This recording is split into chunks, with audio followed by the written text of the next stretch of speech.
आज हम इस वीडियो में जानेंगे कि पॉलिनेशन क्या होता है, किन किन तरीकों से हमारे फूलों में पॉलिनेशन होती है। उसके बारे में हम इस वीडियो में डिटेल में बात करेंगे। तो सबसे पहले आपके पास पॉलिनेशन की सिंपल डेफिनेशन पता होनी बहुत जरूरी है। पॉलिनेशन की सिंपल डेफिनेशन है the transfer of pollen grain from anther to stigma is called pollination. तो ये तो होगी पॉलिनेशन की डेफिनेशन। अब हम इसको अपनी सिंपल लैंग्वेज में समझ लेंगे।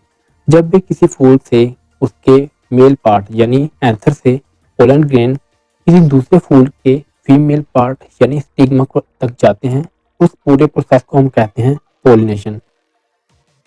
वो जो मेथड्स होते हैं जिनकी मदद से हमारे पोलन ग्रेन एंथर से स्टिग्मा तक जाते हैं, उसके बारे में हम बात करेंगे।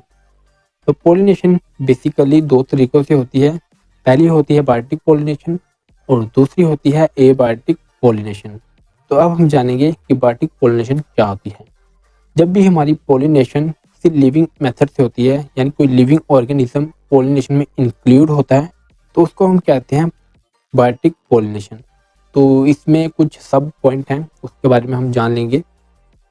पहला है हमारे पास एंटोमोफिली। तो जब भी पॉलिनेशन किसी इंसेक्ट से होगी, यानी एग्जाम्पल के तौर पर हनी बी हो गया, वेस्प हो गया, मोथ और बटरफ्लाइज, जब ये सब पॉलिनेशन में इंसेक्ट्स इंक्लूड होंगे तो उसको हम कहेंगे एंटोमोफिली। सेकंड है हमारे पास ज़ूफिली। तो ज़ूफिली के दो सब पॉइंट हैं। पहला है ऑर्निथोफिली। तो जब भी हमारी पॉलिनेशन बर्ड्स के थ्रू होगी तो उसको उस प्रोसेस को कहेंगे हम ऑर्निथोफिली। एंड सेकंड है चिरोपटेरोफिली।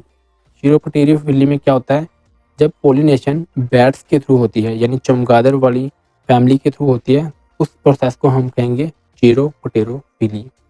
तो ये तो हो गया बायोटिक पॉलिनेशन, यानी जब कोई लिविंग ऑर्गेनिज्म पॉलिनेशन में इंक्लूड होगा तो उस पूरे प्रोसेस को हम कहेंगे बायोटिक पॉलिनेशन। तो एक पॉइंट है वो बहुत जरूरी है, उसको भी आपको जान लेना चाहिए। जो भी चीज़ पॉलिनेशन में पोलन्स को लेके जा रही हैं, उसको हम कहेंगे पोलन वेक्टर्स। ठीक है, ये पॉइंट आपने याद में रखना है। सेकंड है हमारे पास एबायोटिक पॉलिनेशन। तो जब भी पॉलिनेशन किसी नॉन लिविंग मेथड से होगी, उस प्रोसेस को हम कहेंगे एबायोटिक पॉलिनेशन। इसके भी कुछ सब पॉइंट हैं। तो पहला है एनिमोफिली।